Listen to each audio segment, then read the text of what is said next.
Hey guys, I just wanted to show you my new pistol here, and this is the very first pistol that I've ever bought. A little bit of backstory on it. I live in Canada, as some of you may know. Honestly, we can't really use a pistol for self-defense. So obviously I wasn't looking for a pistol for that purpose.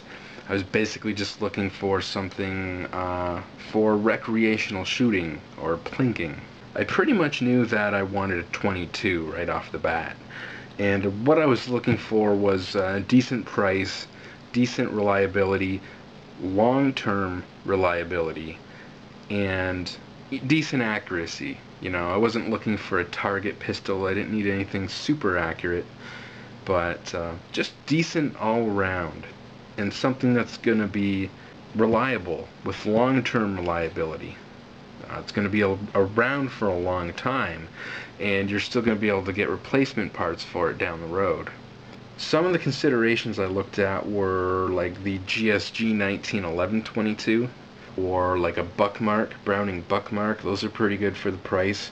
Other considerations which were maybe a little more realistic were the Ruger, maybe a used Mark II or a new Mark III, and you can't really find a used Mark II around here.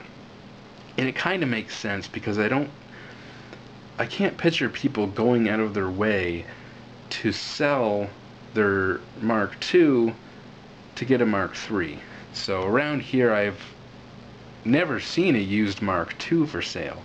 I've seen a lot of used Mark Is and original Ruger standards, and that's what I got here. This is a Ruger standard with a 6-inch barrel as opposed to the 4.75-inch barrel. Do a safety check for you on camera here. Magazine is empty and chamber is empty. So this is an original standard. This is not even a Mark I. It's not even an A100 designation. This is one of the originals. Okay, now there's no date stamped on these anywhere, so you can only go by the serial number. And according to the serial number, this thing is probably 1957 or 1958. Yes, it's that old. But it appears to be in pretty good shape for its age. I mean, there's a little bit of wear, the bluings come off a little bit in areas. There's maybe a very small amount of surface rust in a few spots. It's really only noticeable under certain lighting conditions. You know, the grips are pretty worn, especially the left side grip here. It's got a little bit of warping going on. But I mean, they're not cracked or broken. They certainly do the job. And like I said, mechanically, it's in very good shape. Everything on it is very smooth. The trigger pull on it is very crisp, very light. And you know, I've taken a look inside. Down the barrel, the rifling seems to be decent. Inside, the chamber doesn't look like it's ever been hit by the firing pin. The extractor and everything all looks good. Everything is clean inside. No reason to believe it's not going to shoot as good as it looks, and I can only hope that. I haven't shot it yet because I'm waiting for my ATT, and if you live in Canada, you know what that's all about. But basically, I can't go out and shoot this yet. I have to wait for some additional paperwork to be done. But yeah, so that's my Ruger standard. Fixed sights, standard barrel. There's no slide lock. There's no last round hold open on these standards. I believe that was added to the Mark I. Maybe the Mark II. I can't recall offhand. They've gone to a 1911 style magazine release on the Mark III. Once again, if I remember correctly. There's so many things they changed over the years. And yeah, these come with a 9-round magazine.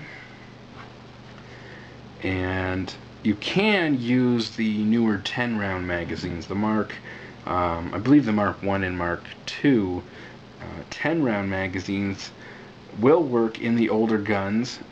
You just have to swap this thumb follower to the other side of the magazine. I assume that's because the Mark IIs and such would have the last round hold open, and that would be activated by the magazine. So they flipped this thumb follower over to the other side of the magazine. Luckily, they still kept the slot on both sides. So if you get one of the newer magazines, if you get one of the newer 10-round magazines, you can pull this thumb follower out, put it in the other side, and then the magazine, 10-round magazine, will work in the older gun.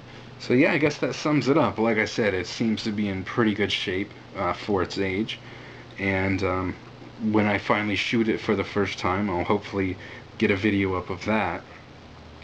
I also want to do a video of the breakdown. The biggest complaint with these pistols, and not just the standard, I'm talking all of them, the Mark 1s, the Mark 2s, the Mark 3s, the 2245s, the biggest complaint with all of these Ruger 22 pistols is that the breakdown in the assembly is too hard. I want to show you that it's not, okay? I just got this gun today. Just got this today. I have not taken one of these apart before. So I'm going to do a video of me disassembling and reassembling this for the very first time. And the point of that is going to be to show you that it is not as hard as people make it out to be. I've watched a lot of videos and I figured out how it goes together, why it goes together the way it goes together, and a few key spots inside here that seem to be the problem when people are reassembling it. I'm pretty sure I can do it, and if I can do it my first time with little issues, hopefully, I want to show you that it's really not that hard. So that'll be probably the next video I do.